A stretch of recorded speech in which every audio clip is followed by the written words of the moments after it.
Good morning, all of you. Today we will discuss Chapter 5 Separation of Substances.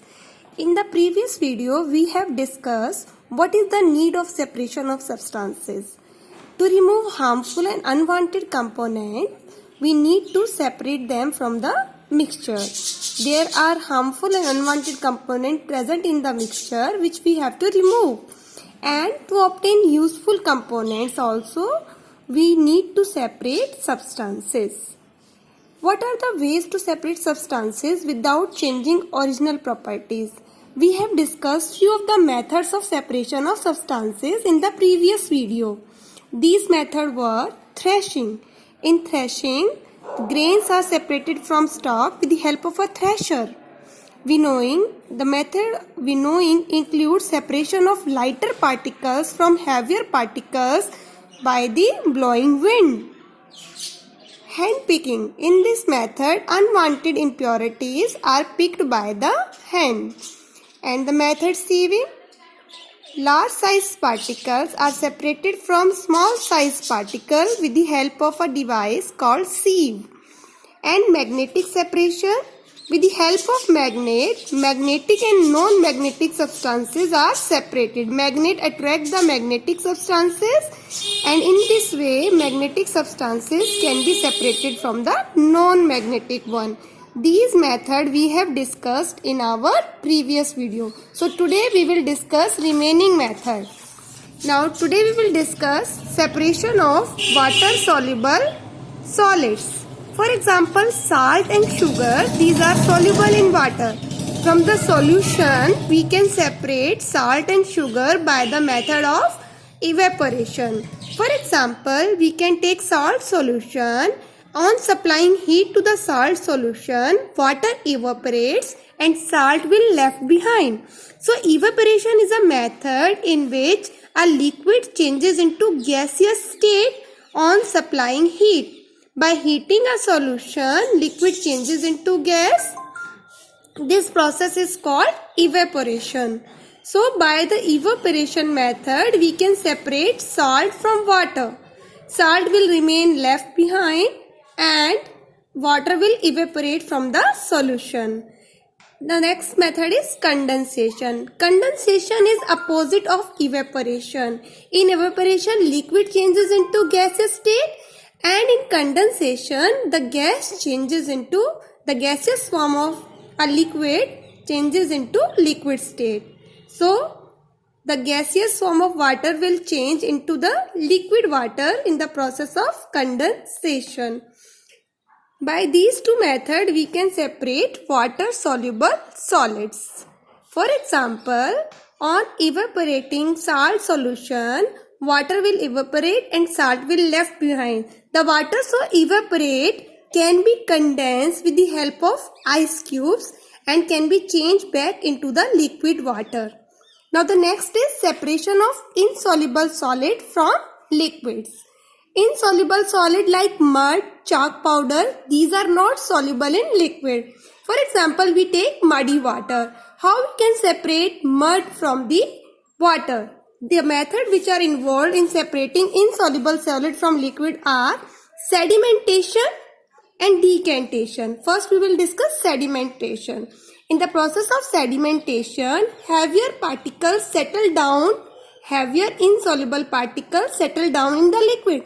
For example, if you take muddy water and you leave it for some time, then mud will settle down at the bottom of the beaker and the water will be above the mud.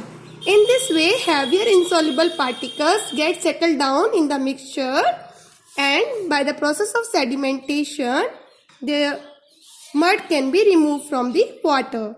After sedimentation, we will gently pour the clear liquid into another container. Without disturbing the sediment, we will gently pour the clean liquid into another container. The process is called decantation. So I hope now you have understood what is sedimentation and what is decantation. Sedimentation means the process of settling down of heavier insoluble particles in a liquid. And decantation is the process of pouring clean liquid without disturbing the sediments into another beaker. There is one more method, that is loading. In this method, the finer particles of the mud, for example, the fine particles of mud, they settle down faster by dissolving a small amount of alum in the mixture. On adding alum to the mixture of muddy water, the finer particles, they settle down faster, and the process is called loading. Filtration is also one of the methods to remove insoluble impurities from the liquid. In filtration, a filter paper cone is made with the help of filter paper. We use a filter paper cone to separate mud from the water, or you can say insoluble solid from the liquid. In this process, we will make a filter paper cone, and then we will pour the muddy water on the filter paper cone as shown in this diagram. A funnel is there, a filter paper cone is inside the funnel, muddy water is poured in the filter paper cone, the insoluble substances will remain on the filter paper, and the clear liquid, it will pass through the fine pore of the filter paper. In filter paper there are very fine pores which allow only water to come down, and the mud will remain on the filter paper.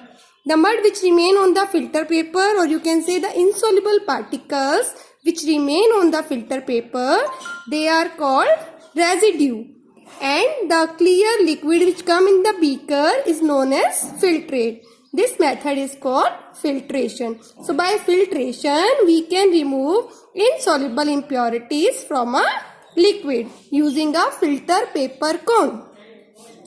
And now the next method, that is separation of immiscible liquid.